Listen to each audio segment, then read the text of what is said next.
Hello students, welcome back to online classes. तो ये chapter जो है सरफेस एरिया वॉल्यूम का, उसका एक फर्स्ट पार्ट हमने देखा था, जिसमें मैंने आपको कॉन्सेप्ट बताए थे। ये सिलेंडर, क्यूबॉइड, ये सबके फॉर्मूला कैसे बनते हैं और वॉल्यूम के कुछ इंटरेस्टिंग सम किए थे।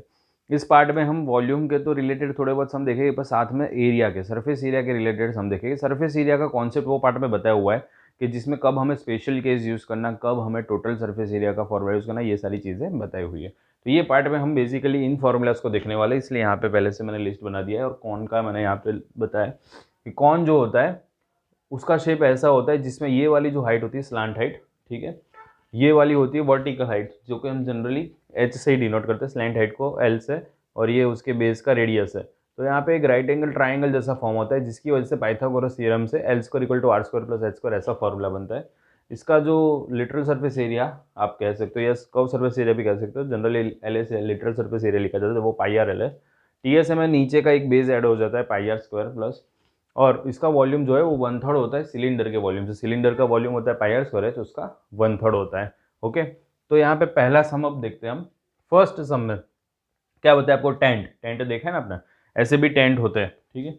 ये टेंट में आपको कौन सा शेप दिख रहा है, सिलेंडर के ऊपर कॉन, ठीक है। तो सिलेंडर के ऊपर कॉन, ये वाला जो टेंट है, उसमें ये बेस जो है उसका डायमीटर आपको बताया हुआ है 14 मीटर। अब इसका अगर डायमीटर 14 मीटर है तो रेडियस भी कितनी होगी, 7, इसकी हाफ होगी ना, मतलब अब यहाँ पे इसकी रेडियस 7 है तो इसकी भी रेडियस 7 होगी, क्योंकि ये इसके ऊपर एडजॉइंट है। सिलेंडर के ऊपर कौन कैसा है, एडजॉइंट, तो दोनों की रेडियस सेम सेम होगी। और इस टोटल इसकी हाइट हमें दी हुई है 48 मीटर। ये टोटल, यहाँ पे सबसे जो ट्विस्ट जो है ना, हल्का सा तनिक सा, वो यहाँ पे देखो ध्यान से, अगर आप पढ़ लोगे तो तुरंत ही पता चल जाएगा कि टोटल हाइट हमें 48 बताई है टेंट की, और जिसमें ऐसा लिखा हुआ है where both the shape has same height. Both the shape मतलब एक शेप कौन है, एक शेप सिलेंडर है, दोनों की हाइट सेम है, मतलब कि 24 होगी। बस ये डिकोड करना था, ये हो गया, बहुत ही आसान हो गया यहाँ से सम। सिलेंडर में तो हमें आर और एच ही चाहिए, तो वो तो मिल गया हमें, पर कौन के जो एरिया के फॉर्मूला में हमें एल चाहिए, तो इसलिए हमें आर और एच पे से एल फाइंड करना पड़ेगा, जो इसके लिए ये फॉर्मूला है, L square equal to R square plus H square. R की वैल्यू 7, एच की 24, 7 का स्क्वायर 49 होता है, इसका 576, दोनों का प्लस 625। बट ये 625 हमें एल स्क्वायर मिलता है, मीन्स एल कितना मिलेगा हमें, 25। ओके, अब हमें टेंट का एरिया फाइंड करना है, एरिया ऑफ टेंट, तो वो होगा इसका C S A of cylinder plus C S A of cone. तो सी एस ए मतलब L S A of cone भी बोल सकते हैं। सी एस ऑफ सिलेंडर मतलब 2 पाई आर एच फॉर्मूला होता है, और इसका फॉर्मूला होता है पाई आर एल। आप इसको कॉमन निकाल के भी कर सकते हो, या डायरेक्ट इसका फाइंड कर सकते हो, वॉट एवर यू लाइक। तो यहाँ पे आप अगर कॉमन निकालना चाहो तो सिर्फ पाई आर कॉमन निकलेगा, तो यहाँ पे ब्रैकेट में 2h प्लस एल बचेगा। पाई की वैल्यू होती है 22/7, आर की वैल्यू हमें लेनी है 7, 2, एच की वैल्यू है 24, और एल की वैल्यू है 25। तो यहाँ पे 7 कैंसिल हो गया, 22, यहाँ पे 2 इंटू 24 48 प्लस 25 मतलब कि 73, इसका मल्टीप्लाई करोगे तो आएगा 1606 मीटर स्क्वायर। ये हमें एरिया मिला। हमें यहाँ पे क्या फाइंड करने को बोला था कि if the rate of canvas, ये टेंट कैनवास बना हुआ है, उसका रेट हमें दिया है 50 रुपीज़ पर मीटर स्क्वायर, तो हमें इसकी टोटल कॉस्टिंग फाइंड करनी थी। तो यहाँ पे हम क्या करेंगे, अब ये रेट जो हमें दिया उसके लिए metre square rupees, 1 metre square के 50 रुपीज़ रेट है, तो यहाँ पे हमारा टोटल हो रहा है 1606 का कितना, मतलब कि 1606 इंटू 50, जो कि होगा आपका 80,300 रुपीज़। ओके, तो ये हो गया आपका आंसर। तो आपको फाइनली आंसर फिर एक सेंटेंस में लिख देना है, the cost of tent is ₹80,300। Okay, समझ में आ गया, सिंपल था। सेकेंड वाला क्वेश्चन देखते हैं, थोड़ा इंटरेस्टिंग है, जिसमें है ना 3 क्वेश्चन पूछे हुए हैं, और आपको डेटा कितना दिया है कि कॉस्ट दी हुई है एक सिलेंडर को अंदर से पेंट करने का, जो उसके इनर कर्व सरफेस एरिया को पेंट करने का कॉस्ट हो रहा है 2200। पहले से हमें कितना, जैसे हमने यहाँ पे लास्ट में कॉस्ट फाइंड किया, यहाँ पे पहले से कॉस्ट दिया हुआ है, और कॉस्ट जिस जिस मतलब रेट से लिया गया उसका रेट दिया हुआ है कि ₹20 पर मीटर स्क्वायर, और हमें सिलेंडर की इतना डीप है, मतलब कि उसकी हाइट दी हुई है, हमें उसका कर्व सरफेस एरिया फाइंड करना है, उसकी रेडियस भी फाइंड करनी है, एंड कैपेसिटी, कैपेसिटी मतलब क्या फाइंड करना पड़ेगा हमें, वॉल्यूम, यस राइट। तो यहाँ पे तीनों चीज़ों को फाइंड करना है। शुरू करते हैं।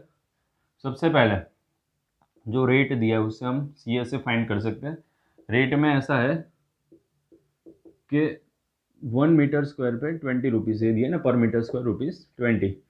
तो टोटल हमारा कॉस्टिंग हो रहा है 2200। तो मतलब हमारे उसमें मीटर स्क्वायर कितने हो गए, तो उससे हमें मिल जाएगा सी एस ए, जो कि होगा 2200 इंटू 1/20। ये 0 0 cut, means C S A हमारा होगा 110 मीटर स्क्वायर। समझ गए, सिंपल। सेकेंड, हमें रेडियस फाइंड करनी है। तो C S A equal to 2πRH।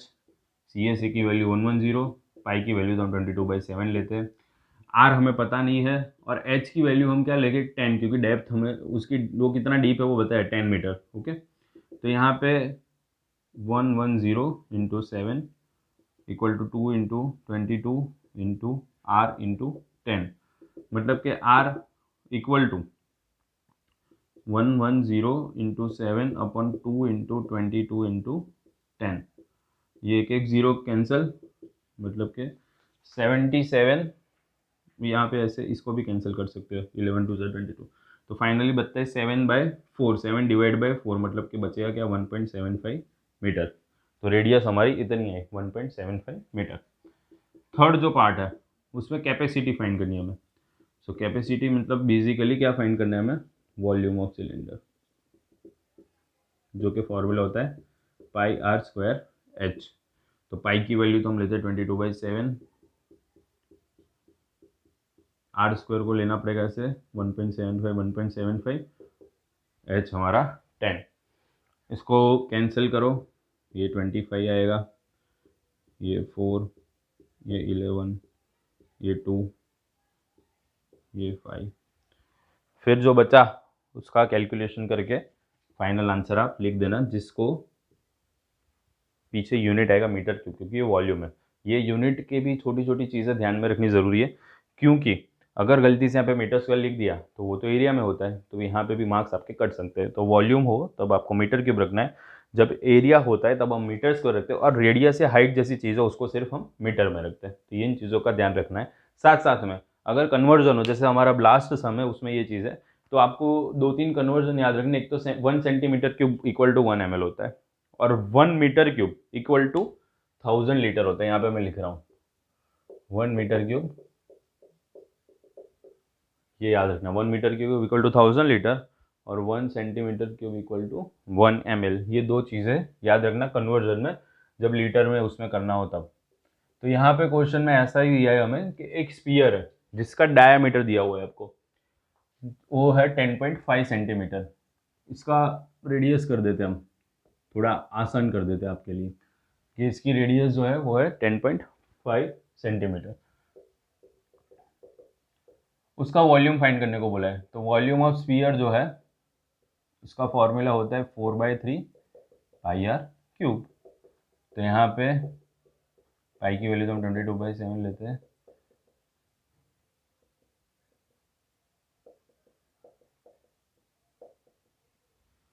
तो ऐसा होगा 105/10, 105/10। ओके, तो यहाँ पे इसको कैंसिल करो तो 15 आएगा, क्योंकि 15 से 105 होता है। और अगर और आप कैंसिल करना चाहो तो इसको ऐसे कैंसिल कर सकते हो 5 से ऐसे। फिर आप, मैं यहाँ पे ना इसका क्या करता हूँ, 22 4 88, और 105 इंटू 105 वो होगा 11025।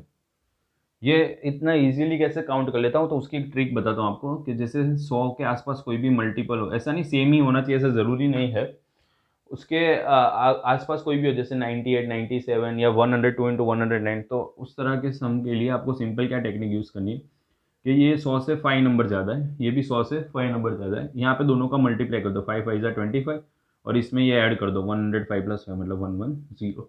ऐसे जैसे एक और एग्जांपल बताऊँ, जैसे आपको 100 इंटू 103 करना है, तो ये 100 से 7 ज़्यादा है, ये 100 से 3 ज़्यादा है, तो 7 3 21, और इसमें ये ऐड कर दो मतलब 11021। तो ऐसे सिंपली आप इसको मल्टीप्लाई कर सकते हो। तो मुझे प्रैक्टिस है इसलिए मैं माइंड में कर देता हूँ। कई बार ऐसे बच्चे पूछते हैं कि इतनी जल्दी कैसे कर दिया, इसलिए एक प्रूफ बताया। कैसे, काफ़ी सारे ट्रिक होते हैं जिससे कैलकुलेशन आप इजीली कर सकते हो।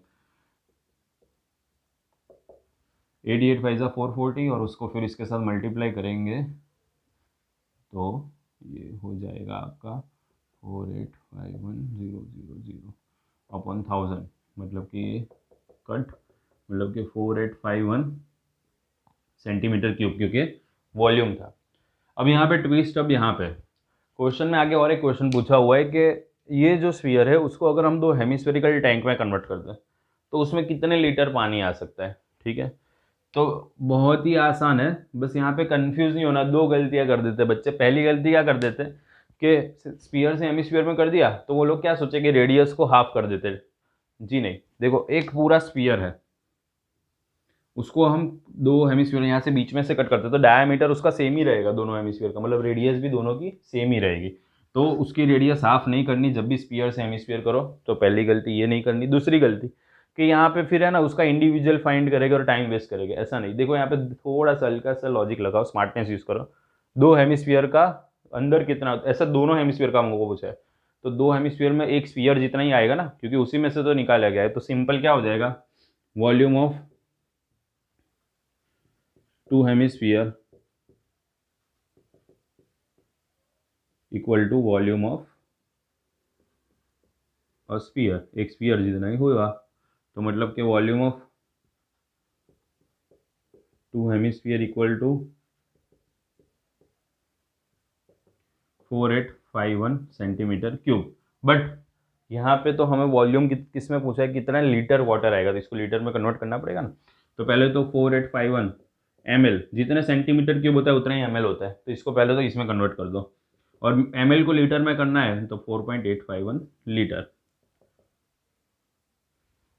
क्योंकि वो एक लीटर में 1000 ml होता है, तो इसको लीटर में करेंगे तो 4.851 लीटर इसकी अंदर इतना वाटर आ पाएगा, जो कि हमारे क्वेश्चन में पूछा है इतना। समझ गए, तो दोनों हेमिस्फीयरल टैंक का मिला के उसमें 4.851 लीटर वाटर आ सकेगा। तो आज के जितने सम देखे हमने उसमें आपने दो तीन चीज़ें देखी, एक तो कन्वर्जन लीटर मिलीलीटर वो वाला, दूसरा एरिया का जब सम हो, जैसे कि यहाँ पे टेंट का सम था, तो हमने क्यों CSLS लिए आपने सोचा, क्योंकि टेंट जो होता है उसमें बीच में ऐसे वो होगा नहीं गैप, वो कौन सीधा आपको ऐसे अंदर से टेंट में से आपको दिखेगा, मतलब कि इसका बेस नहीं है कौन का, तो कौन का बेस नहीं है तो क्या आएगा, LS है। और वैसे ही टेंट बनाए कैनवास से, तो उसके बेस में सिलेंडर का एक तो यहाँ पे था नहीं, और दूसरा भी यहाँ पे बेस में कैनवास नहीं बिछाते, वहाँ पे मैट बिछाते हैं या फिर वो माटी से उसको बनाते हैं। तो इसीलिए यहाँ पे भी सिलेंडर में सिर्फ CA से ही आता है, क्योंकि उसके दोनों में से कोई भी हम टॉप या बॉटम में से किसी को भी यहाँ पे ज़रूरत नहीं। तो ऐसे केस स्टडी करके आपको एरिया का फॉर्मूला लगाना होता है। ठीक है, जब ऐसे टाइप के क्वेश्चन में तो बोल दिया CS हो तो आपको ईजी हो गया, बट अगर नहीं बोला इस तरह के क्वेश्चन है तो उसमें आपको केस स्टडी करके सोचना है कि यहाँ पे CA लगेगा या फिर वो स्पेशल केस लगेगा या फिर टोटल सरफेस एरिया लगेगा। ओके, आई होप आप इस चैप्टर को आप समझ गए होगे। वैसे इसकी जितनी प्रैक्टिस करोगे उतना ही आपको अच्छा बेहतर तरीके से आएगा, तो आप प्रैक्टिस करते रहिए। हम जल्दी मिलेंगे आपसे, तब तक के लिए बाय बाय।